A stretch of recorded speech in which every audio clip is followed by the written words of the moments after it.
नमस्कार मित्रों, मेरा नाम दीपक है। आज मैं जुड़ा हुआ हूँ एक नए विषय के साथ में। आज मैं बताऊंगा आप लोगों को राहु ग्रह के बारे में, क्योंकि कुछ लोगों की डिमांड थी कि राहु ग्रह के बारे में आप वीडियो लेके आएं, राहु ग्रह के बारे में बताएं। क्योंकि आज की डेट में जब भी व्यक्ति को बताया जाता है, किसी ब्राह्मण या विद्वान के पास वो जाता है, तो उसे यही बताया जाता है कि आपका राहु खराब है या शनि खराब है। तो सबसे पहली बात मैं आपको बताना चाहूंगा कि राहु है क्या और राहु की शुरुआत क्या है और राहु की एक सटीक समाधान क्या है, इन सभी के बारे में मैं चर्चा करूंगा। पहले मैं बताना चाहूंगा, राहु अचानक से व्यक्ति को बीमारियां भी दे सकता है, गुप्ती बीमारियां भी देता है, त्वचा से जुड़ी हुई बीमारियां देता है। जो व्यक्तियों की शादी में अड़चन आ रही होती है, वहां पे भी राहु का प्रभाव हो सकता है, क्योंकि वो ग्रहों की कंडीशन के अनुसार पता चलेगा। जिसकी भी कुंडली में राहु अगर नीच का होकर बैठा हो या अशुभ फल दे रहा हो, क्योंकि राहु एक पापी ग्रह माना जाता है, शास्त्रों के अनुसार ये पापी ग्रह है। और ये क्या है कि जब अशुभ कंडीशन में बैठा होता है तो शादियों में भी बाधा बनता है, बिजनेस में भी रुकावट डालता है, व्यक्तियों के स्वास्थ्य, जैसे कि मैंने बताया था, स्वास्थ्य में भी परेशानी आती है, पढ़ाई लिखाई में भी दिक्कत आती है। जैसे कि कोई गवर्नमेंट से जुड़ी हुई जॉब पाना चाहता है या क्या है कि सरकारी कोई दिक्कत आ रही है, जैसे कहीं अचानक से आपको कहीं जेल में डाल दिया गया है, कोर्ट केस चल रहा है, ऐसी अनेक प्रकार की परेशानियों से अगर व्यक्ति ग्रस्त है, तो वो उन सभी के लिए क्या है कि इस वीडियो के माध्यम से उन सभी के लिए एक सटीक मार्ग होगा, एक सटीक समाधान होगा। तो बने रहे हमारे साथ दर्शकों। तो पहली बात मैं आपको बताना चाहूंगा, राहु की शुरुआत। राहु एक स्वरभानु नामक राक्षस है। जब पुराणों के अनुसार, ग्रंथों के अनुसार, जब हमारा समुद्र मंथन हुआ था, तो ये समुद्र मंथन के समय की बात है, जब क्या है कि जब अमृत, जो दिव्य अमृत निकला हुआ था हमारे समुद्र से, जब उस दिव्य अमृत को 2 बूंद पान करने से, मात्र राहु ने सिर्फ 2 बूंद पान करी थी, वैसे ही सूर्य और चंद्रदेव ने उनको क्या है कि देख लिया था और उन्होंने भगवान विष्णु देव को बता दिया था, जिन्होंने अपने चक्र से क्या है कि राहु का गला काट दिया था, जिसकी वजह से जो ऊपर का जो धड़ होता है वो राहु होता है, नीचे का जो धड़ है वो केतु होता है। तो क्या है कि वो बूंद जो थी 2, वो जमीन पर गिर गई थी। तो आपको मैं बताना चाहूंगा, वहीं से राहु अपना शत्रु मानता है चंद्रदेव और सूर्यदेव को, और ग्रहण जो लगता है, ग्रहण चंद्रदेव और सूर्यदेव को जो लगाता है, जब राहु लगाता है, वो इसी वजह से लगाता है क्योंकि अपना वो शत्रु मानता है और सूर्य और चंद्र को निगलने का बार बार प्रयास करता है। तो जब भी चंद्र और सूर्य को निगलता है, तो सूर्य गले से जब जाता है, सूर्य या चंद्र, और उनके क्या है कि मुख से जाता है और गले से बाहर आ जाता है, जिसकी वजह से वो मुक्त हो जाता है सूर्य और चंद्रमा, जिसकी वजह से राहु क्या है कि बहुत बड़ा नुकसान नहीं कर पाता है उसके। लेकिन क्या है कि प्रभाव से, सूर्य को निगलने के प्रभाव से क्या है कि हमारी गवर्नमेंट परेशानियां आती हैं, सरकारी तौर पे दिक्कतें आती हैं, व्यक्ति के जीवन में माता पिता से संबंध खराब होते हैं। सूर्य और क्या है कि चंद्रमा को जब भी क्या है कि ये पीड़ा देता है, तो हमारे स्वास्थ्य में दिक्कतें आती हैं, माता के और तुम्हारे। तो इन अनेक प्रकारों से क्या है कि एक कॉम्बिनेशन के ऊपर डिपेंड करता है कि किसकी कुंडली में राहु का किस ग्रह के साथ कैसा कॉम्बिनेशन है, उसके ऊपर डिपेंड करता है। तो मैं आपको बताना चाहूंगा कि क्या है कि जो आपके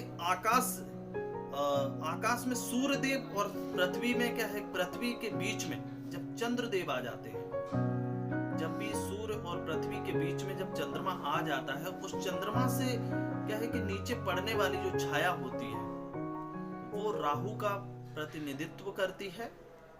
और क्या है कि वो राहु का कोई अस्तित्व नहीं है, राहु एक छाया ग्रह है।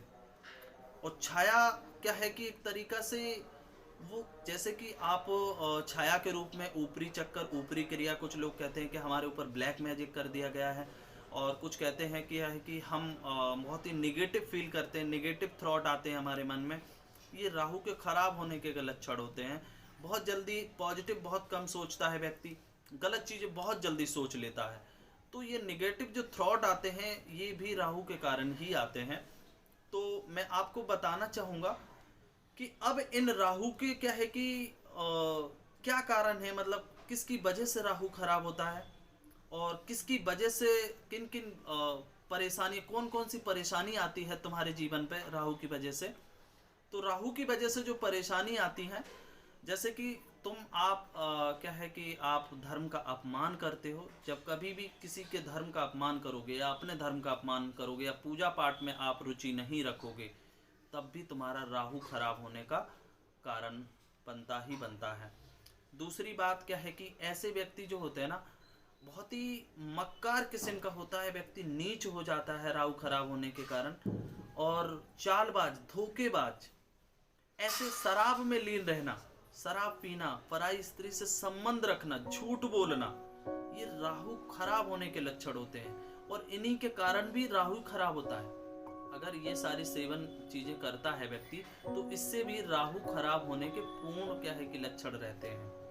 और आपके जैसे कि ससुराल पक्ष में, जैसे साला या साली या ससुर, किसी से अगर आपका झगड़ा होता है तब भी आपके राहु खराब होने के लक्षण हैं। आपको पता कर जान जाना चाहिए कि हमारा राहु खराब है। आपके सर में दर्द अगर होता है, अचानक से कहीं दर्द आपके सर में होने लगे या आपके दर्द होता रहता है लगातार, तब भी राहु खराब होने के लक्षण होते हैं। राहु अनेकों प्रकार की जैसे कि बीमारियां भी देता है। जैसे कि आपको मैं बताना चाहूंगा, जो इसके पेट में लोगों के आज की डेट में जो गैस बनती है वो भी राहु खराब होने के लक्षण होते हैं। और जो कि गुप्त प्रॉब्लम होती है, जो गुप्ती परेशानियां आती है शरीर में, जैसे कि आपको मैं बताना चाहूंगा, बवासीर आपकी हुई, ठीक है, त्वचा से संबंधित कोई रोग हुआ, ठीक है, अचानक से कोई बीमारी लग जाना या अचानक से कोई परेशानी आ जाना, ये भी राहु के लक्षण होते हैं। क्योंकि राहु खराब होता है, अचानक से परेशानियां देता है, अचानक से समस्याएं देता है।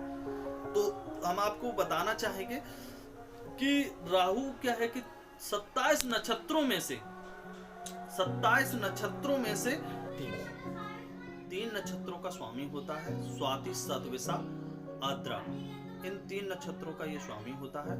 मकर राशि में ये उच्च का होता है, धनु राशि में ये नीच का होता है राहु, लेकिन इससे स्वामित्व किसी भी राशि का नहीं मिला हुआ है। अब मैं आपको बताना चाहूंगा राहु के उपाय। अगर व्यक्ति के ऊपर कितना भी निगेटिव क्यों ना प्रभाव हो, कितना भी विपरीत हो के राहु क्यों ना बैठा हो, लेकिन मैं आपको इन उपायों के माध्यम से उन समस्याओं से, सभी समस्याओं से 100% मुक्त हो जाएगा। जैसे कि मैं आपको बताना चाहूंगा कि आप राहु ग्रह के लिए आप जैसे अनाज जो होते हैं, अनाजों को आप दूध में धोइए।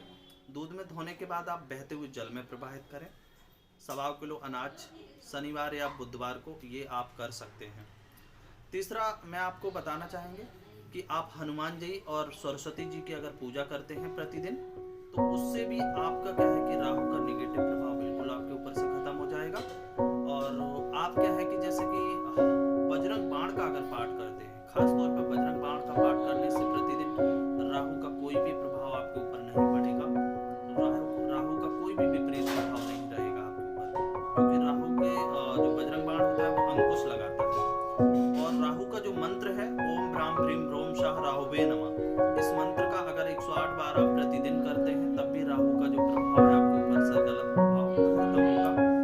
दूसरी बात आप क्या है कि आप जैसे कि बहते हुए जल में, जो बहता हुआ जल हो उसमें कोयला जो होता है ना, राहु का स्मरण करते हुए कोयले को आप बहाएं, तो उससे भी आपका क्या है कि राहु के जो विपरीत प्रभाव है वो आपका खत्म होगा। आप 43 दिन तक शाम को जब आप सोते हैं तो आप जल जो होता है ना, शुद्ध जल आप क्या है कि क्रिस्टल के गिलास में क्या है कि भर के रखें अपने सिरहाने, और सुबह उठ के उसे किसी पेड़ या पौधे में डाल दें। उससे क्या है कि जो भी आपके माइंड से जो निगेटिव ऊर्जा है, निगेटिव एनर्जी है आपके माइंड में, जो आपके शरीर में, वो उस जल में एब्जॉर्ब कर लेता है जल, और क्या है कि वो उसे पेड़ में डालने से वो धीरे धीरे करके क्या है कि आपके शरीर से बिल्कुल खत्म हो जाती है, जिससे क्या है कि राहु का जो विपरीत प्रभाव है वो खत्म होता है। अगर आप मूली का भी दान करते हैं, जैसे मैंने बताया था, क्या है कि मूली का अगर दान करते हैं बुधवार को या शनिवार को, बाकी आप किसी भी दिन कर सकते हैं अपनी श्रद्धा अनुसार। क्या है कि जिससे भी आपका राहु का प्रभाव खत्म होगा। या आप किसी जमादार को, किसी सफाई वाले को शनिवार के दिन मांस और मदिरा दो चीज का अगर दान करते हैं तब भी राहु क्या है कि खुश होता है और आपके ऊपर से गलत प्रभाव जो होता है वो बिल्कुल खत्म हो जाता है। तो इसी के साथ में क्या है कि मैं और इन बातों को यहीं पे विराम देता हूँ। अगली वीडियो में नेक्स्ट विषय के साथ में लेके आऊंगा। बाकी की अगर किसी को कोई चीज की परेशानी है, किसी प्रकार की अगर कोई दिक्कत है तो वो हमें कॉल कर सकता है। मेरा नंबर है 7983796080।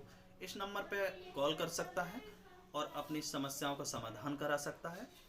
बस यहीं के साथ, इसी के साथ बात को खत्म करता हूँ। इस वीडियो को शेयर, सब्सक्राइब करें, लोगों तक ज़्यादा से ज़्यादा तक लोगों तक पहुँचाएं ताकि उन सभी की समस्याएं दूर हों। और ऐसा करने से इसका शुभ फल आप लोगों को भी मिलेगा, ये हमारा वादा है। बाकी की ईश्वर का आशीर्वाद आप लोगों पे सदैव बना रहे। ईश्वर आपके सारे दिन शुभ